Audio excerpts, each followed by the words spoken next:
All right, welcome back into the channel. And I know we are on the road to these divisional games and people want to see the predictions. That video is dropping tomorrow. But today I wanted to talk about 5 things I learned from wildcard weekend that we can go forward into with next year or next round of the playoffs, even depending on who it is about. I'm thinking I'm going to do this type of video after the divisional rounds too, and maybe a smaller, like 3 things I learned after the conference championships. Let me know if you guys mess with this kind of video style in the comment section down below. If you're new to the channel, you love the NFL, check it out, like what you see, hit that sub button. Now, lesson number 1 that I learned, or reaffirmed to myself, I should say, was Justin Herbert being anointed a top 5 quarterback was crazy and was very misplaced. A lot of times, not just in the NFL or not just in the sports realm, but people are ready to jump to the next thing, the next big thing, quicker than the guy, the thing, whatever has reached where they want it to be. They are ready to progress forward. And that is what people were willing to do with Justin Herbert, especially at the end of the season when we saw him dominating teams like the Patriots and the Raiders on path to the Chargers making the playoffs. There's no denying the pure talent that Justin Herbert has and the tools that he has, but it has not been put together yet enough for me to throw him in these top 5 conversations. If you are going to be top 5, I think you need at least 1 playoff win to your resume and not 2 really bad playoff losses. The game versus Houston, there's no denying it. Justin Herbert played some bad football. He threw 4 interceptions. Granted, only 3 of them were on him, but it wasn't a good performance from Herbert at all. And he has 2 terrible playoff losses now. Not just that one, but the one to Trevor Lawrence and the Jags where the guy gave up a 4-touchdown lead in the second half and couldn't put points on the board. I get it, Chargers fans. Some of that's Brandon Staley, absolutely. But when Justin Herbert's making max money and is getting $50+ million a year and is getting put in top 5 conversations, we also now have to hold him accountable for these losses as well in the role that he's played in them. I'm not saying 100% of this is on Justin Herbert, and I'm not even saying that I knock him out of my top 10, but he's probably closer to 10 than he is to 5 right now, and that's okay. The Chargers will improve the roster. We will get to see a better version of Justin Herbert with better pieces and consistent coaching. The one thing going in Herbert's advantage is he's either had the weapons and no coach or the coach and no weapons. I think the Chargers are going to put him in a spot in the next 2 years where he has both. And then we will really get to see the best of Justin Herbert. And when that time comes, if this boy balls out, I'm willing to move him up. But I think we jumped the gun too early on Justin Herbert in top 5 conversations. The next thing I learned was that the Houston Texans are probably closer than we all thought or giving them credit for. Down the stretch, a lot of people were saying the Texans are ass. They're not a good football team. They're playing some bad football. They're an easy out. Rex Ryan even went on to say that the Chargers had a bye week playing the Houston Texans, which was crazy talk because the Houston Texans, while in a slump offensively towards the end of the season, it was fairly justified. Stephon Diggs, Tank Dell out, the offensive line not at the level it needs to be. And then it's just kind of CJ, Nico, and Mixon go out there and compete with the likes of Patrick Mahomes and the Baltimore Ravens in a 4-day span. Not a friendly schedule, not good injuries, a lot of things piled up for Houston there, plus the complacency of them already having the division locked up. They were kind of playing for the next game, playing to stay healthy, especially after the Tank Dell injury. I really felt like you could see the Texans just kind of took their foot off the gas, and it really showed in that Ravens game. They were fine with having the 4 seed. But let's talk about some facts about the Houston Texans. CJ Stroud is already currently their franchise leader in playoff wins for a team starting quarterback. It's at 2, but you could argue the Texans right now have their best quarterback in franchise history. And he's in the top 10 discussion without a doubt. The guy is 23 years old and has 2 playoff wins already. He's younger than Bo Nix and Jayden Daniels. So not only do the Texans have a very promising quarterback, he's also very young and has already shown an ability to win for this team. The Texans have also shown this year to have a real run game. That was something that was missing last year. Joe Mixon, a guy I expect to return to Houston.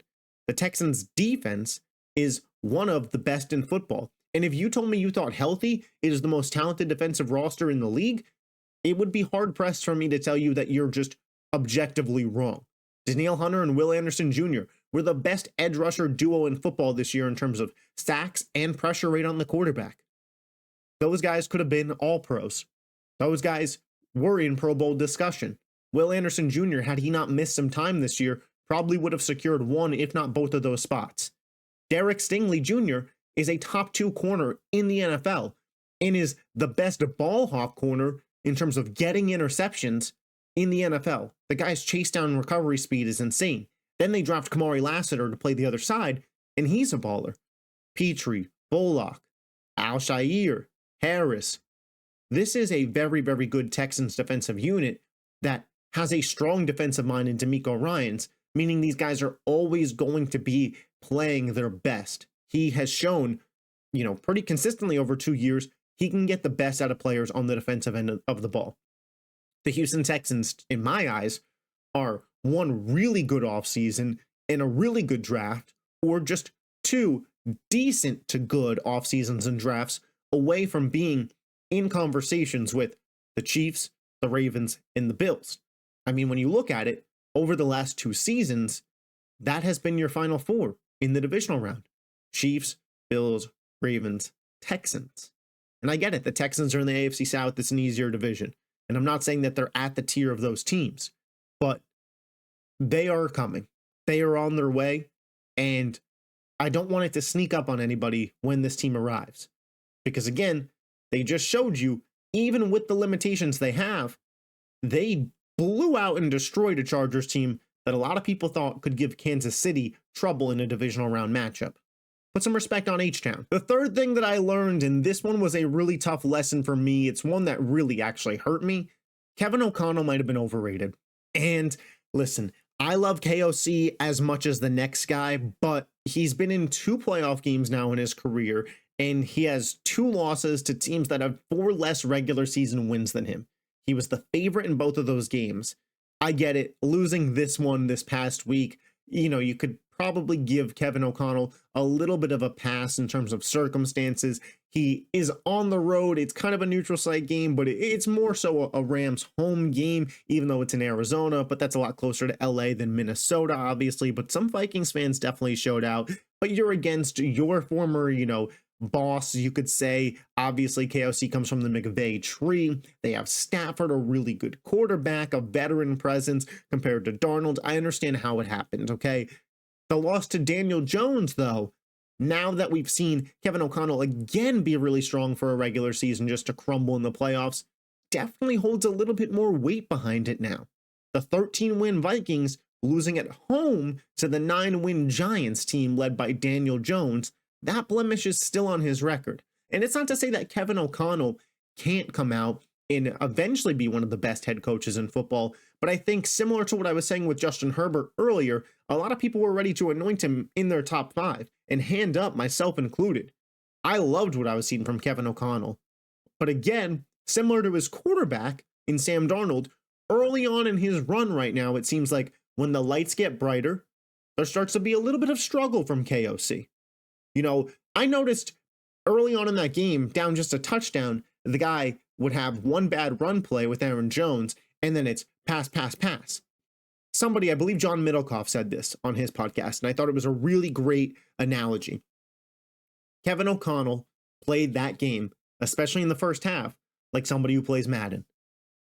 Way more willing to pass, way more wanting to pass, and the second the run doesn't work, you're almost willing to abandon it.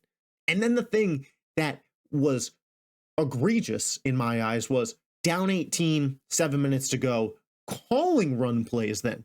The whole game, you're not willing to call it, but now calling them in a spot where you essentially need big plays and the clock to stop, it felt like giving up. And if it was giving up, then that's trash. That's trash. I'm sorry, but KOC, you got to be better. The fourth lesson that I don't want to say I learned, but I think a lot of people caught up to me in learning, was that the Green Bay Packers very clearly needed an alpha wide receiver 1. This is a drum I had been banging and beating all season, where everybody was telling me how dangerous the Packers are. The Packers are a huge threat. The Packers can win the Super Bowl. And I said, pump the brakes, not so fast. The Packers themselves, media, people in my friend group, when it was talking about fantasy, the Packers got 4 wide receiver ones. And I said, 4 wide receiver ones? To me, that sounds like 0 wide receiver ones. And I get it. A lot of them got banged up in that Eagles playoff game. Christian Watson tore his ACL beforehand. Dobbs with the concussion. Jayden Reed, looks like he had like a shoulder injury. I get it. But all season, none of these guys emerged as a wide receiver one. They didn't have a true alpha. And it bit them in big games. In their division, 1-5. And a blocked field goal away from 0-6. Against the Eagles, the Lions, and the Vikings. What was presumed to be the top 3 teams in the NFC, this year they were a combined 0-6. They are not at the level of these top tier teams in their division, in their conference. And they even struggled in their division. You know, this can't be one of those just run it back things for the Packers. They need an alpha target. A guy who, when the chips are down, they can depend on. A guy who, on a big third down, they can depend on. To me, I thought it was poetic that their season ended when Malik Heath, who they had in the game at that point due to injuries, and I fully understand it, but the lack of an alpha wide receiver one and a guy who could keep his feet in bounds was the killer. Now, the good news is for Packers fans, as soon as the game ended, I'm seeing reports of Devontae Adams' reunion to Green Bay. He's on Kay Adams' show saying he'd love to go back to Green Bay. T. Higgins.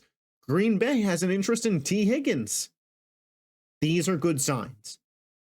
A good organization isn't perfect, but a good organization recognizes when they has flaws and is willing to try and improve upon them. And it seems like Green Bay could be headed in that direction. And the number 5 lesson that I learned, and again, you know, it's funny. I started this video off accusing people of jumping the gun on Justin Herbert, but I'm ready to say it. Jayden Daniels is a top 10 quarterback in the sport. And maybe it's 10. Maybe it's 10. We're really going to find out versus Detroit, because I promise you, if Jayden Daniels leads the Commanders into Detroit and upsets the Lions, you're going to hear top 5 talk. And that might be a little soon, but it might not also at that point in time if that were to happen. Daniels, to me, what his play is, and this is very much an eye test thing, so you could argue with me in the comment section and throw stats at me, and it's never really going to be able to resonate with what I'm about to say.